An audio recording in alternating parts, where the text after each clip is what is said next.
Hello everyone, and welcome back to Factroids, where we explore the intriguing layers of Britain's nation's history, culture, and of course the monarchy. Today we're turning our attention to King Charles III, a king whose reign, though still in its infancy, has already sparked lively debate. After spending a lifetime as the Prince of Wales, Britain's longest-serving heir apparent, Charles finally ascended the throne following the passing of Queen Elizabeth II.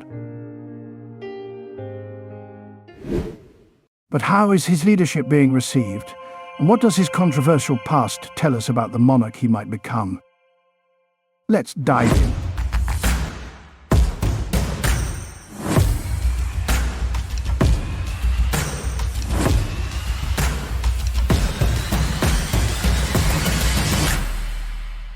While the nation mourned its longest reigning monarch, King Charles stepped into a role he had prepared for his entire life.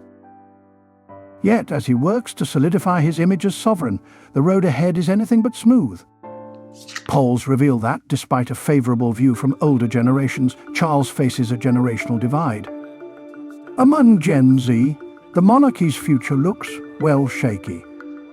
In fact, a recent YouGov poll suggests 43% of Britons aged 18 to 24 would prefer an elected head of state. That's right, King Charles faces a growing wave of Republican sentiment among younger Britons who see the monarchy as increasingly out of step with modern values. But let's rewind for a moment. Charles' public image took its first major hit during the turbulent years of his marriage to Princess Diana. Who could forget Diana's infamous BBC interview where she revealed, "Well, there were three of us in this marriage, so it was a bit crowded." The fallout was immense. Diana's candidness struck a chord with the public, casting Charles and Camilla, now Queen Consort, in an unflattering light. Though he has since rehabilitated his image to some extent, those wounds are far from healed. Even today, Queen Camilla remains one of the more divisive royals, with only 49% of Britons viewing her positively. But how does King Charles stack up against other royals? Not great, I'm afraid. He ranks 7th in popularity, trailing behind figures like Prince William, Princess Anne, and even Zara Tindall.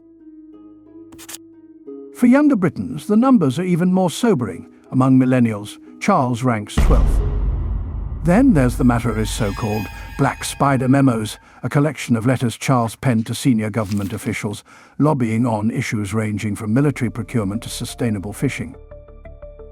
Critics were quick to accuse him of meddling in political affairs, challenging the royal tradition of neutrality. Though Clarence House maintained that such correspondence is standard for an heir, many wondered if Charles would be a politically outspoken monarch. And now that he is king, well, only time will tell. To his credit, Charles has long been an advocate for environmental causes. His efforts to address climate change and promote sustainability have earned him respect even among critics. But not all of his initiatives have been well received. In 2019, his patronage of a homeopathic medicine group prompted a backlash, with some calling him anti-science. So where does this leave the monarchy? Broadly speaking, support remains strong among older generations, with 65% of Britons in favour of keeping the institution.